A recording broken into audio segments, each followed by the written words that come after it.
తులారాశి వారికి 14, 15 తేదీల్లో ఈ ఇద్దరి వ్యక్తుల వల్ల జరిగేది తెలిస్తే ఖచ్చితంగా ఆశ్చర్యపోతారు. సమస్యలు పోతాయి, డబ్బు బాగానే వస్తుంది. కానీ ఇద్దరి వ్యక్తుల వల్ల ఏంటంటే గనకనండి కొంచెం ఇబ్బందికరమైన వాతావరణం అని చెప్పొచ్చు. ఆ ఇద్దరు వ్యక్తులు ఎవరు, అలానే కాకుండా ఈ 2 రోజులు మీకు ఎలా ఉండబోతుంది, ఏం జరగబోతుంది, ఎలాంటి సమస్యలు రాబోతున్నాయి, అలానే కాకుండా ధనం ఎలా వస్తుంది అనే విషయాలన్నీ కూడా ఈ వీడియోలో మనం క్లుప్తంగా తెలుసుకుందాము. వీడియోని చివరి వరకు చూడండి, నచ్చితే లైక్ చేయండి, కొత్తగా చూస్తున్నట్టయితే సబ్స్క్రైబ్ చేసుకోండి.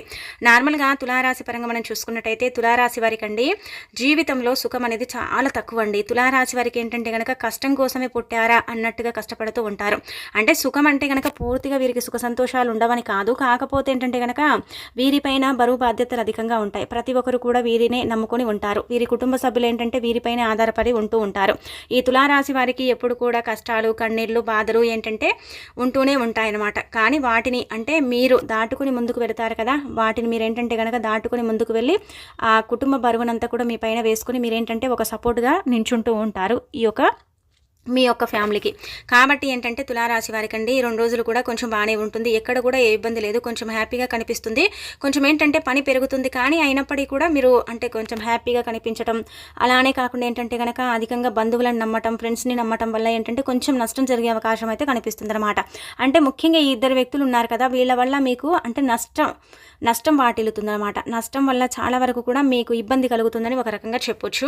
కాబట్టి ఏంటంటేనండి గుర్తుపెట్టుకోండి, అధికంగా ఎవరిని నమ్మకండి. మన అనుకుని నమ్ముతారు, కానీ మన అనుకుని నమ్మిన వాళ్ళే మిమ్మల్ని దారుణంగా మోసం చేసిన రోజులు కూడా ఉన్నాయి. చాలా మందికి తులారాశిలో జరిగిందని ఒక రకంగా చెప్పొచ్చు. అందుకే ఎవరిని కూడా అధికంగా నమ్మటం కానీ, ఎవరిని కూడా అధికంగా దగ్గరికి లాగటం కానీ చెయ్యకండి. అయ్యో పాపం అనుకుంటారు, కానీ ఆ తర్వాత ఆ పాపమే మీకు శాపంగా మారుతుంది.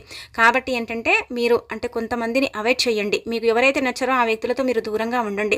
మీకు నార్మల్గా ఏంటంటే కనుకనండి ఏ వ్యక్తి ఎలాంటోడో తెలుసుకునే అంత నాలెడ్జ్ అనేది ఉంటుంది. కాకపోతే దాన్ని మీరు బయటికి అంటే ప్రదర్శించుకోరు, అంటే దాన్ని ఏంటంటే చూపుకోరు అనమాట. కానీ మీ మనసులో మీరు ఏంటంటే అంచనా వేసుకుంటారు, ఏ వ్యక్తితో ఎంత మాట్లాడాలి, ఏ వ్యక్తితో ఏం మాట్లాడాలి, ఆ వ్యక్తి నా గురించి ఏం మాట్లాడుతున్నారు అన్నట్టుగా ఈ ఒక తులారాశి వాళ్ళు కొంచెం ఏంటంటే మనసులో అంటే ఆలోచించుకుంటారు. ఒక రకంగా చెప్పాలంటే వీరికి తెలిసిపోతుందని కూడా చెప్పొచ్చు. ఇలా ఏంటంటే కనుక కొంతమందికి కుంభరాశిలో ముందుగానే అంటే తెలుసుకునే ఒక అలవాటు ఉంటుందని కూడా ఒక రకంగా చెప్పొచ్చు. అంచనా వేసుకుంటారు, అందాదిగా అంచనా వేసేసుకుని వారి గురించి పూర్తిగా తెలుసుకుంటారనమాట. తులారాశి వాళ్ళు పనిలో కొంచెం బిజీగా అయిపోతారండి. పని అంటే ఏమీ లేదు, వారి ఇంటి పని, అలానే కాకుండా కొంచెం ఏంటంటే వ్యాపార అభివృద్ధుల పనులు కొంచెం బిజీగా అయిపోతారు. అలాగే వచ్చేసి కుటుంబంతో సమయం బాగా గడుపుతారు. ఫ్యామిలీకి ఎక్కువగా ఇంపార్టెంట్ ఇస్తూ ఉంటారు. ఫ్యామిలీలో ఏదైనా జరిగితే నాకు జరిగిందే అన్నట్టుగా ఈ తులారాశి వాళ్ళు బాధపడిపోతూ ఉంటారు, బాగా కష్టపడుతూ ఉంటారు. ఎంత కష్టపడ్డప్పటికీ కూడా ఏంటంటే సమయానికి డబ్బు అనేది అందదు. చేతిలో చిల్లిగవ్వలేక ఇబ్బంది పడ్డ రోజులు కూడా ఉన్నాయని ఒక రకంగా చెప్పొచ్చు. ఇప్పుడు ఏదో కొంచెం బాగా సంపాదించుకుని బాగానే ఉంటున్నారు. అయినప్పటికీ కూడా ఏంటంటే చిన్న చిన్న కష్టాలు లైఫ్లో వస్తూ ఉన్నాయి, పోతూ ఉన్నాయి. వాటిని ఏంటంటే తట్టుకొని మీరు ధైర్యంగా నిలబడి ముందుకు వెళ్ళి మీ ఫ్యామిలీకి బాగా సపోర్ట్ లాగా మీరు ఉంటున్నారు కదా, దానికి నిజంగా అండి చాలా హ్యాట్సాప్ అని చెప్పొచ్చు. ఇంకా అలానే కాకుండా తులారాశి పరంగా మనం చూసుకున్నట్టయితే తులారాశి వారికి 14వ తేదీన ఉదయం నుంచి సాయంత్రం వరకు కూడా అండి కొంచెం విశ్రాంతి లభిస్తుంది అనమాట. అంటే నార్మల్గా ఏంటంటే పనుల్లో చాలా బిజీగా ఉంటారు. 11 గంటలు 12 గంటల వరకు కూడా ఏంటంటే పనుల్లో చాలా బిజీగా ఉంటారండి. ఎంత బిజీగా ఉంటారంటే కనుక అది మీ పని అయినప్పటికీ కూడా ఏంటంటే కొంచెం బిజీగా ఉండిపోతారనమాట. ఉదయం లేచినప్పటి నుంచి పండగ పనులు కావచ్చు, మీ పర్సనల్ పనులు కావచ్చు, అలానే కాకుండా కొంచెం ఇలా ఉద్యోగాలకు సంబంధించిన కొన్ని పనులు ఉండే అవకాశం ఉంటుంది. అలానే కాకుండా వ్యాపారానికి సంబంధించిన పని వల్ల అయితే ఇంకా చాలా అలసిపోతారని ఒక రకంగా చెప్పొచ్చు. అయినప్పటికీ కూడా పని చేస్తూనే ఉంటారనమాట. ఉదయం లేచినప్పటి నుంచి 11 గంటల అంటే 57 నిమిషాల వరకు కూడా కొంచెం బిజీగా కనిపిస్తూ ఉంటారు. ఇంకా ఆ తర్వాత ఏంటంటే కనుక కొంచెం మామూలుగా కొంచెం రెస్ట్ తీసుకునే అవకాశం ఉంటుందన్నమాట. అలానే కాకుండా ఇక్కడ చూసుకున్నట్టయితే వ్యాపార పరంగా అయితే మీకు బాగా కలిసి వస్తుంది, ఎలాంటి ఇబ్బంది అనేది లేదు. అలాగే మీ పర్సనల్ పరంగా ఏదైనా పనులు ఉంటే వాటిని మీరు ఏంటంటే చక్కబెట్టుకునే అవకాశం ఉంటుంది. ఇంటి పరంగా బాగానే ఉంటుంది, పండగ వాతావరణం అనేది కనిపిస్తుంది. బంధువులతో కలిసి మీరు చాలా హ్యాపీగా అంటే పండుగను సెలబ్రేషన్ చేసుకుంటారు. అలానే పిల్లల పరంగా కూడా బాగా కలిసి వస్తుందని చెప్పొచ్చు. ఈ తులారాశి వాళ్ళకి ఏంటంటే కనుకనండి ఎవరికైతే అనారోగ్యం ఉందో అది తొలగిపోయే అవకాశం కనిపిస్తుంది. కొంచెం హ్యాపీనెస్గా ఇక్కడ వీళ్ళని చూసే అవకాశం ఉంటుందని చెప్పొచ్చు. అమ్మ నాన్న పరంగా కూడా బాగానే ఉంటుంది. తులారాశి పరంగా మనం చూసుకున్నట్టయితే బ్రహ్మాండంగా కలిసి వచ్చే సమయం అని మనం చెప్పుకోదగ్గ విషయం. కాబట్టి రేపు ముఖ్యంగా మీరు ఏం చేయండి అంటే కనుక ఈ యొక్క అంటే సంక్రాంతి పండుగ కదండి, రేపు సంక్రాంతి పండుగ రోజున శివయ్యను ఆరాధించండి, శివుడిని దర్శించండి, శివుడికి అభిషేకం చేసుకోండి.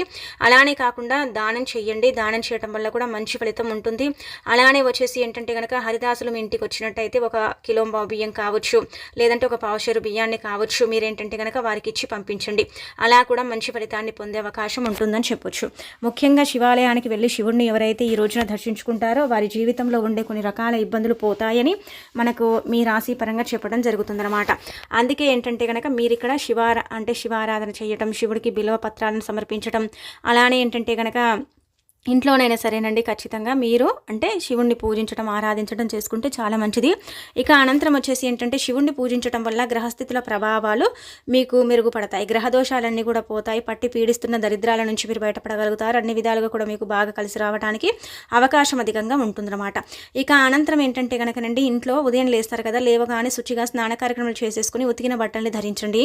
ధరించిన తర్వాత మీరు ఏంటంటే కనుక ఈరోజు సూర్య నమస్కారాలు చేయటం, సూర్యుడికి నీళ్ళ నాగ్యం ఇవ్వటం, ఓం భాస్కరాయ నమః, ఓం ఆదిత్యాయ నమః అనేసి కనీసం 11 సార్లు, 5 సార్లు, 3 సార్లు చదవటం చేయండి. అలా చేస్తే చాలా మంచిదన్నమాట.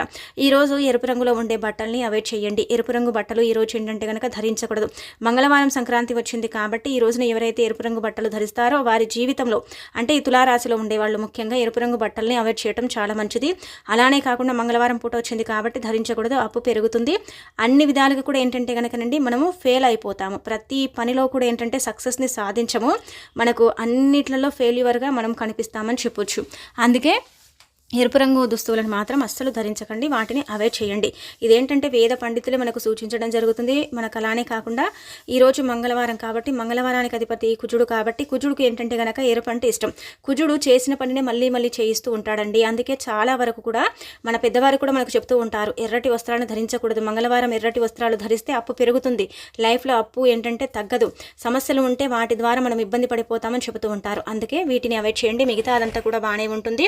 పిల్లల పరంగా, ఫ్యామిలీ పరంగా కొంచెం వ్యాపారం అభివృద్ధి బాగుంటుంది, కొంచెం ధనం మీ చేతికి అందుతుంది. నష్టాలు ఏం పెద్దగా లేవు కానీ కొంచెం కష్టం ఉంటుంది, అలానే కాకుండా ధనం వస్తుంది. ఇక అనంతరం చూసుకున్నట్టయితే 14వ తేదీన ఇలా ఉండబోతుంది. 15వ తేదీన అండి, 15వ తేదీన కూడా బాగానే ఉంటుందండి. 15వ తేదీన ఏంటంటే కనుక చిన్నపాటి గొడవలు జరిగే అవకాశం ఉంటుంది. అది ఫ్యామిలీ పరంగా కావచ్చు, లేకపోతే ఏంటంటే కనుక ఇతరుల పరంగా తెలియని వ్యక్తుల పరంగా కూడా కొంచెం గొడవ అయ్యే అవకాశం ఉంటుంది. కాబట్టి అది చూసుకోండి. మీరేంటంటే ఉంటే చాలా సైలెంట్గా ఉంటూ ఉంటారు, మాట్లాడితే మాత్రం మీ అంత మాటలు వచ్చే వ్యక్తులు ఎవరు ఉండరని చెప్పొచ్చు. పాయింట్ వైజ్గా మాట్లాడుతూ ఉంటారు. ఏది మాట్లాడిన ఏంటంటే కొంతమందికి కుచ్చుకున్నట్టు అనిపిస్తుంది మీ మాటల ద్వారా. అలా మాట్లాడటం వల్ల ఏంటంటే కనుక ఎదుటి వ్యక్తులకు మీరు నచ్చరండి. ఒక రకంగా చెప్పాలంటే ఇలా మాటలు ఉన్నాయి కాబట్టి వీరిని అవాయిడ్ చేయడమే చాలా మంచిదని కొంతమంది అనుకుంటూ ఉంటారు. మీ బంధువర్గంలో కావచ్చు, మీ ఫ్రెండ్స్ సర్కిల్, మీ ఇంట్లో వాళ్ళు కూడా ఏంటంటే కనుక ఇలా మీరు మాట్లాడే పాయింట్ ఏంటంటే కరెక్ట్గా ఉంటుందన్నమాట. మీరు పాయింట్ని బట్టి మాట్లాడతారు కాబట్టి అలాంటి వాళ్ళకు నచ్చవు కాబట్టి వాళ్ళు ఏంటంటే కనుక లేనిపోనివి మీ మీద సృష్టించే అవకాశం ఉంటుంది. అది బయటి వాళ్ళు కావచ్చు, ఇంటి వ్యక్తులు కావచ్చు, స్నేహితులు కూడా కావచ్చు. అందుకే ఏదైనా చిన్నపాటి గొడవ జరిగితే దానికి కొంచెం మీరు దూరంగా ఉండండి, దాన్ని మీరు అవాయిడ్ చేయండి. తెలియని పరిచయాలను పెంచుకోకండి. పెంచుకోవటం వల్ల కూడా దానివల్ల కూడా మీ గ్రహస్థితి ప్రకారం, మీ స్థితిగతుల ప్రకారం, మీ గ్రహాల్లో మార్పుల ప్రకారం ఇలా జరిగే అవకాశం అయితే ఇక్కడ కనిపిస్తుందన్నమాట. ఈ 15వ తేదీన 2 గంటల తర్వాత కనిపిస్తుంది. కాబట్టి మీరు కొత్త పరిచయాలకు కొంచెం దూరంగా ఉండటమే బెటర్ అని చెప్పొచ్చు. కొన్ని పరిచయాల వల్ల లాభదాయకం ఉంటే కొన్ని పరిచయాల వల్ల ఏంటంటే నష్టమే ఎక్కువ కలుగుతుందని చెప్పుకోదగ్గ విషయం. కాబట్టి వీటికి కొంచెం దూరంగా ఉండండి. అలానే కాకుండా అధికంగా ఎవరిని నమ్మకండి. నమ్మిన వ్యక్తులే దారుణంగా మిమ్మల్ని మోసం చేస్తారు. మనం ముందే చెప్పాం కదా, ఈ ఇద్దరు వ్యక్తులండి మిమ్మల్ని ఏంటంటే కనుక పగబట్టి కూర్చున్నారని ఒక రకంగా చెప్పొచ్చు. ఈ వ్యక్తుల వల్ల మీరు చాలా సఫర్ అయిపోతున్నారు. తులారాశిలో చాలా మందికి ఈ వ్యక్తుల వల్ల నష్టం కూడా కలిగింది, కానీ ఇప్పుడు కూడా ఇంకా నష్టం కలిగించాలని చూస్తున్నారు. ఈ వ్యక్తులకు మీరు ఎంత దూరం ఉంటే అంత మంచిది. ఈ వ్యక్తుల వల్ల ఎప్పుడు కూడా ఇబ్బందికరమే అని చెప్పొచ్చు. ఈ వ్యక్తులు ఏంటంటే కనుక చాలా వరకు కూడా ప్రశాంతంగా ఉండనివ్వకుండా చేయాలని చూస్తున్నారనమాట. ఈ వ్యక్తుల వల్ల కొంచెం ఇబ్బందికరంగా ఉందన్నమాట. ఈ 15వ తేదీ వీరికి దూరంగా ఉండండి. ఈ లెటర్ వాళ్ళండి ముఖ్యంగా ఏంటంటే కనుక పేర్లకు బదులు మనం లెటర్స్ చెప్పుకుంటే మీకు అర్థమైపోతుంది. ఇది మీ ఫ్రెండ్స్ సర్కిల్లో కావచ్చు, మీ బంధువర్గంలో కావచ్చు. అలానే కాకుండా వీళ్ళ వల్ల మీరు చాలా సఫర్ అయిపోయారు కదా, చాలా ఇబ్బంది పడిపోయారు కదా. కాబట్టి ఈ వ్యక్తుల వల్లతో ఏంటంటే కనుక మీరు దూరంగా ఉండండి. జే లెటర్ వ్యక్తులతో కొంచెం దూరంగా ఉండండి. అలానే కాకుండా ఎఫ్ లెటర్ వ్యక్తులతో కొంచెం దూరంగా ఉంటే చాలా మంచిది. ఈ వ్యక్తుల వల్ల ఏంటంటే నష్టం అన్నమాట, ధన నష్టం జరుగుతుంది, కొంచెం ఆస్తి నష్టం జరుగుతుంది. అలానే కాకుండా మీకు ఉండే పేరు, ప్రతిష్టత ఇదంతా కూడా ఏంటంటే కనుక గంగలో కలిసిపోతుందని ఒక రకంగా చెప్పొచ్చు. అందుకే వీళ్ళని అవాయిడ్ చేయండి. ఏ విషయాలు కూడా వీరితో చెప్పకండి. మీ బంధువర్గంలో కావచ్చు, మీకు సంబంధించిన వాళ్ళు కావచ్చు, ఎవరైనా కావచ్చు, మీ ప్రాణ స్నేహితులు కూడా కావచ్చు. కొన్నిసార్లు ఎవరిని కూడా మనం నమ్మకూడదండి. కొంతమంది ఏంటంటే మన ముందు బాగానే నటిస్తారు, మన వెనుక చేసేవన్నీ కూడా చేస్తూ ఉంటారు. కాబట్టి కొంతమందిని మనం అవాయిడ్ చేయటమే చాలా బెటరు. అందరికీ ఇలానే జరుగుతుంది జరుగుతుందని కాదు, కొంతమందికి మాత్రం ఖచ్చితంగా జరుగుతుందని చెప్పొచ్చు. 15వ తేదీన కూడా బాగానే ఉంటుంది, కానీ 2 గంటల తర్వాత ఇలాంటివి జరిగే అవకాశాలు ఉన్నాయి కాబట్టి కొంచెం జాగ్రత్త పడితే సరిపోతుంది. మిగతా అదంతా కూడా బాగానే ఉంటుందండి. ఎక్కడ కూడా ఏ ఇబ్బంది అయితే కనిపించటం లేదని మనం చెప్పొచ్చండి.